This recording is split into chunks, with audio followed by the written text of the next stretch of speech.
It was late at night, the kind of quiet that only exists after midnight when the city finally slows down.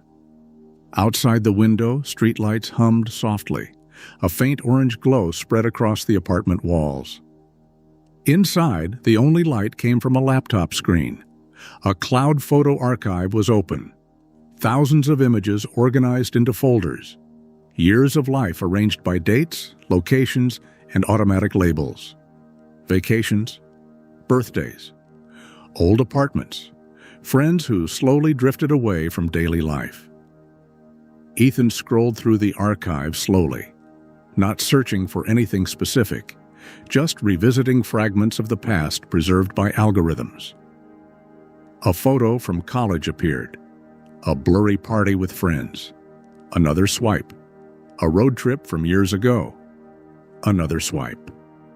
Eventually, a childhood album opened, summer 2019. The scrolling slowed, then stopped. Not because something appeared, but because something was missing.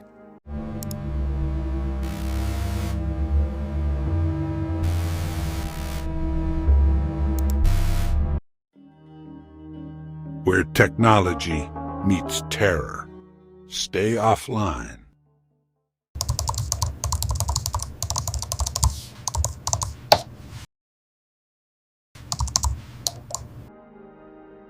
There was supposed to be a photo here.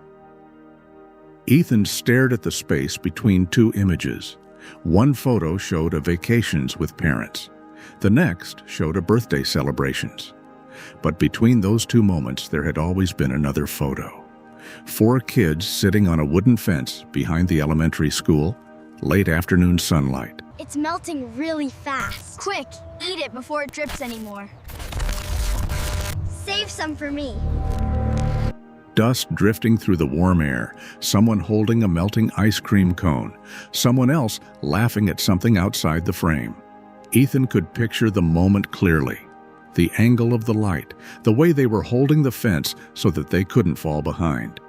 Even the gray t-shirt one of the friends was wearing. But in the archive, there was nothing there. No missing icon, no corrupted thumbnail. Just a perfectly ordered sequence of photos without the one that should have been between them. Ethan refreshed the page, then refreshed it again.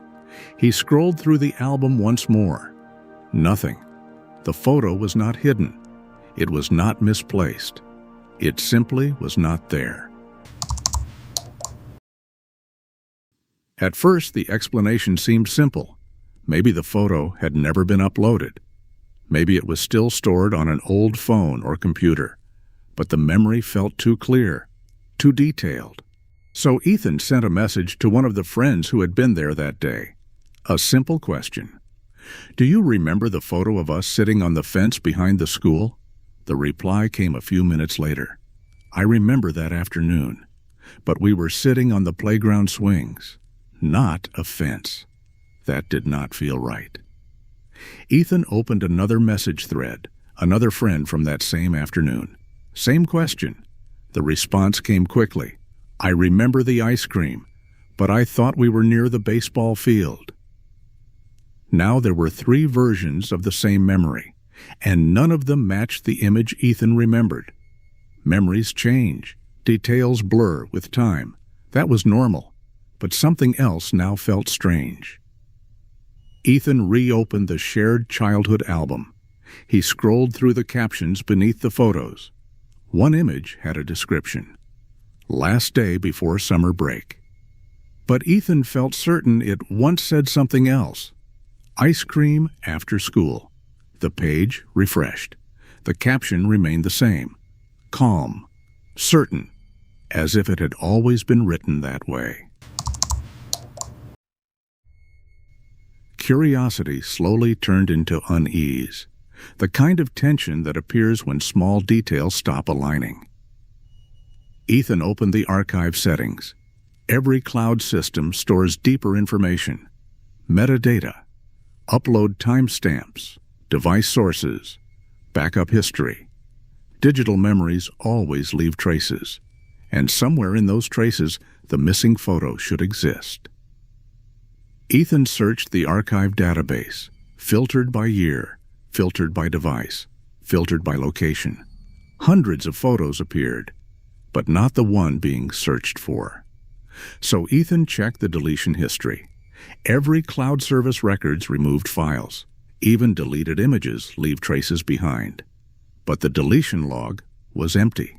No file removed, no corrupted backup, no missing upload. According to the archive system, the photo had never been there. Not uploaded, not deleted, not stored. The system insisted the image had never existed. Still uneasy, Ethan kept searching. One more layer deeper. System diagnostics, hidden records that track unusual patterns. Most people never open these logs. But tonight something felt wrong enough to check. A list of automated notices appeared. Routine updates, backup confirmations, storage optimization messages. Then one entry stood out. A small system flag connected to the year 2019. The timestamp matched the date of the missing memory.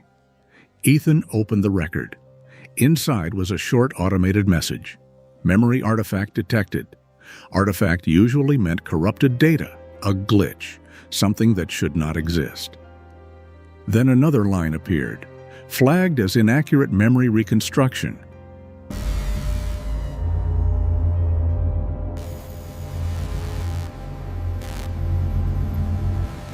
Ethan read the message again slowly. The archive was not saying the photo had been deleted. It was not saying the file was damaged. It was saying something else entirely. According to the system, the memory itself might be wrong. Ethan stared at the empty gap between two childhood photos. One from before the moment, one from after. But the moment itself had vanished. Not erased, not hidden, rejected. As if the archive had reviewed the past and decided that one memory did not belong there. The room was silent. The laptop screen dimmed slightly. A quiet thought appeared. What if the system was not malfunctioning? What if it was correcting something, something inside the human mind? Once, memories lived only inside people, fragile, subjective, unreliable. But now, our lives are recorded by systems. Cloud backups, photo archives, search histories, location logs, digital records that claim to remember everything. But something strange happens when those archives begin to disagree with us. If a system stores every detail of your past and one day tells you a memory never happened, something begins to shift. Not inside the machine, inside you. And the question becomes impossible to ignore. If the system remembers your past differently than you do, which version becomes the truth? If you enjoy psychological tech horror like this, consider subscribing to the channel so you don't miss the next story in the Archive Error series. Because in the next episode, the archive changes something even more personal.